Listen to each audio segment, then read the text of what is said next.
I know you miss me. It's Coach P, a.k.a. John Doe, one half of the unofficial assistant coaches, the unofficial voice of Alabama football, president of Team Tua, number one fan in Alabama, of Alabama, since Alabama played as Alabama, in Alabama, as the Alabama Crimson Tide. Just follow what I say. I am the second cousin of the Tagovailoa family. Shout out to Uncle G and Diane. I was recently crowned honorary Oos, unofficial Alabama Uso, honorary Samoan, blessed in by the countless members located in my comment section. And I take my new position very serious. I pleaded for my boy to win the starting position, promising to take our old to new heights. And everything I said has come to light. Thank you for noticing, and thank you for understanding my want for greatness at Alabama. Now that my boy Tua is in position, we have new problems as well as obstacles to tend to. As the leader of all Tua supporters, both family and none, it is my duty to report the obvious issues at hand. First off, I've been thinking of all the possible ways to stop Tua. If I was another team, if I was a defensive coordinator, with scheme, with tricks, with strategy, what could I do? And I couldn't think of nothing. At the end of the day, I could only think of one way to stop Tua. And I got two words in the form of a name. Nancy Kerrigan. They couldn't beat her, so they beat her. We got to prevent any Tanya Hardin attempts on Tua. I promise I've been thinking of this for a while, and I was waiting to drop this on the bye week. And before we could even get to the bye week, they talking about fans calling in, telling other teams to go at Tua knees. That's cool. That's on camera. That's during games. We can handle that. Folks know if you go for Tua knees, I'm showing up with two of my cousins. 4 feet, 2 legs each, in your ass.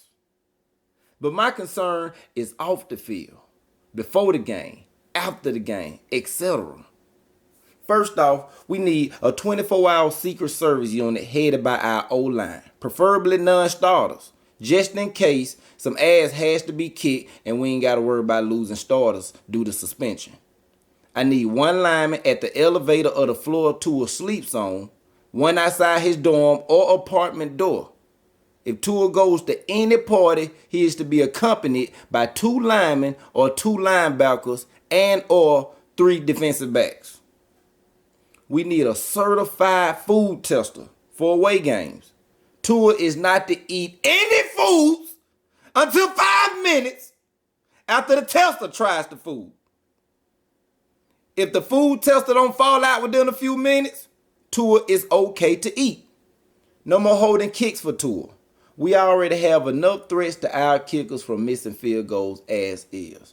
I would rather our kicker miss 2 easy game-winning field goals from 10 and 20 yards for a bowl game or a championship than to miss the kick and kick to a hand by mistake, breaking a few fingers.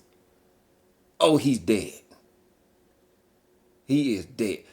No more holding kicks for Tua. I've been in talk with various leaders of the student section, and we've came to an agreement. We will have all students at the game on time, even at an 11 a.m. kickoff, if the coaching staff guarantees at least 3 quarters of play for Tua. That's student section on time every game, even at 11 a.m. kickoff, if you guarantee Tua plays at least 3 quarters. We are waiting a whole week for only 2 quarters of play. Guarantee us 3, and I have everybody at the game on time, all the way through the 4th.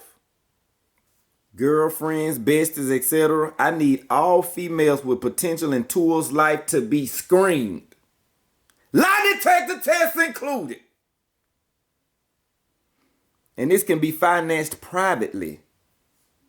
I'm also for sending females to kick ass if anyone seems suspicious. Ain't no sleeping with the enemy. Speaking of privately financed, we need more sponsorship. More sponsorship on another very important tool at Alabama, at least right now. And that's a time traveling machine to take us back to the beginning of this season, to relive all this again. This is once in a lifetime stuff. We need to take out $100 million policy insurance on both knees. $100 million each. I'm not young as I look, but definitely not old head and spirit. I'm healthy and strong as an incoming freshman. And with that being said, if need be, Tua can have my knees. Both of them. Free. Being that I'm president of Team Tua, I'm also pushing for a statue and dorm to be renamed after Tua. Since I was a student once at Alabama, in my first semester I stayed at Patey Hall. I'm willing to take Patey Hall and rename that Tagovailoa Hall, a.k.a. Tongo Hall, with the diner and all. See about making that happen. Maybe when he goes off the pro, a couple years later we add a statue. But right now, we're talking about the dorm situation. Tongo Hall, right next to the fur. Let's make that happen. I see y'all trying to hold Jalen, and that's what's up. But if you truly want him to improve, y'all going about it all the wrong way. Listen to Coach Doe, I know all. Shout out to Dan Enos. Great guy. But he's not the solution. It's like hiring Conor McGregor to go teach Daniel-san karate when Mr. Miyagi is available. Who is Mr. Miyagi? Tua's daddy! Let Jalen spend a whole summer with Tua's daddy and you will see a whole different person on that field. Tua's daddy should be a quarterback coach somewhere. My first child, if he's a boy, is going to the Tua Tagovailoa quarterback camp. And if it ain't one by then damn it, I'm paying for the first. Let's think back. Do you remember what Brian Dable said about his quarterbacks? Our old offensive coordinator who is now in the NFL, do you remember what he said while at Alabama about his quarterbacks? He said, and I quote, all of them can drop back 7 steps and hit a house with a ball. Some of them can hit the door. A few could even hit the doorknob. Tua can hit the keyhole. Whew. You don't get that accurate from middle school and high school play. Middle school and high school practice, that's off the field work. And he got the secrets. His other son was Tua Center. Now he top 5 pro style quarterback in the nation. And will probably be higher if he had a better core of receivers. If you can flip a right-handed fullback, Tua, into a left-handed assassin, had him change hands and everything. Tua is naturally right-handed. He flipped him. If you can flip a right-handed fullback to a left-handed assassin and a center to a top 5 prospect, then what can you do with a natural quarterback? Next topic. For the next 2 years, at least next year for sure, we need to schedule 2 games a week. Wednesday, we can schedule a Conference USA, Mid-American, Mountain West, or Sun Belt team to play on Wednesdays and still be straight by Saturdays. Especially with Tua only playing 2 quarters. We need to schedule 2 games a week. No more jump celebrations. Gotta kill that. We got to find a way to eliminate the jump celebrations with Tua. I know it's an instinct move after scoring a touchdown, but we got to eliminate that. Ask Drake about it. We need to also honor the shot heard around the world from last year. I'm thinking about making March 2nd and 26th both national holidays at Alabama. March 2nd is Tua's birthday anyway, and the 26th should just be a day set aside to remember his greatness. We can never forget what he did on that beautiful night against Georgia Bulldogs with our back against the wall. 2nd and 26th should be remembered at Alabama for this very reason. We also need to go downtown and find wherever 2nd and 26th is, streetwise, and name that after Tua as well. Tua Street, Tagovailoa Boulevard. It don't matter. 2nd and 26th should never be forgotten in Alabama. I need someone from the team to contact Randy Smith. Randy Smith. That's the Tuscaloosa Fire Department chief. I need someone monitoring Tua 24 hours, excluding practice hours, every day. This kid is on fire. And I ain't talking NBA jams. It's only a matter of time for something burns down, so let's make sure we get this guy monitored 24/7, especially during sleep hours. I need a truck outside at all times. 2 trucks if it's a dorm. Tua, like Saban, is now bigger than the governor. Most of you didn't even know the governor was a female. You just learned something on Tua's behalf. And as you can see, he makes learning fun. Add the fact that he's schooling boys every weekend, it is obvious he should have been a professor. Grayson Boucher, sit your ass down. If Tua says no cursing during Dixieland, then damn it, it's no cursing during Dixieland. All I wear is Jordan. But if Tua said wear Pumas, then damn it, lace me up. As president of Team Tua and the #1 Alabama fan on the planet, I feel I have the power to make certain changes. For example, our 4-quarter tradition, raising the fours in the air, needs to be cut. We can still do it and use the 4-quarter raising of the hands as a stretching mechanism just to keep warm going into the 4th, etc.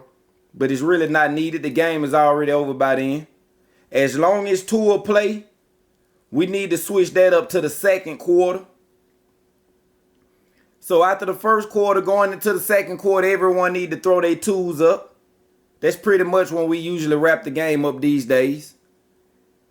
So in honor of Tua and the fact that it's basically our new 4th quarter in the 2nd, we throwing up tools from now on. The 4th quarter raising of the hands is optional. We putting boys away in the 2nd quarter. Ain't no need for the 4th quarter heroics. Everybody out there know I'm all Alabama, all the time, 100%. But I will be doing business with upcoming schools, including our rivals. But this ain't got nothing to do with love or loyalty. This is a business situation. I'm just letting you know, don't act like you found out from others. You're hearing it from the horse's mouth. Yes, I will be doing business with other schools. This is a financial situation. Has nothing to do with my love or loyalty for Alabama. But I found a wide open market where I feel I could succeed at. Starting in November, I will be selling ankle insurance to opposing teams in the regular season.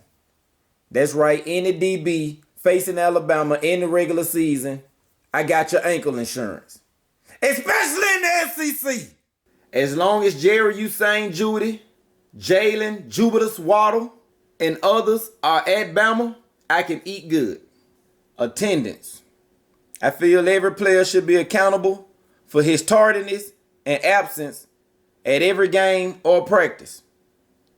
It's only one player that I will allow to be late at any time, even during the games. For the rest of this year and next year, our punter does not have to report to the game till after halftime. As of right now, through next year, the punter does not have to be at the game until after halftime. I got too many people tuning in to see Tua from New Zealand, Canada, Australia, home state of Hawaii, etc. I'm talking about from everywhere. We wait a whole week just to get 1 to 2 quarters of play. In the event that he taking out the game early as usual, make it mandatory that he stands next to Coach Saban to maximize his TV time. You got a lot of people that just want to see the kid. Perfect product placement. Put him where he need to be. Tua is officially the scariest thing in college football on a Saturday for opposing teams and coaches. From now on, every Saturday will be known as Saturday the 13th. You heard it here first. The scariest thing in college football is Saturday the 13th. Team Tua. Unofficial assistant coaches. It's chess, not checkers.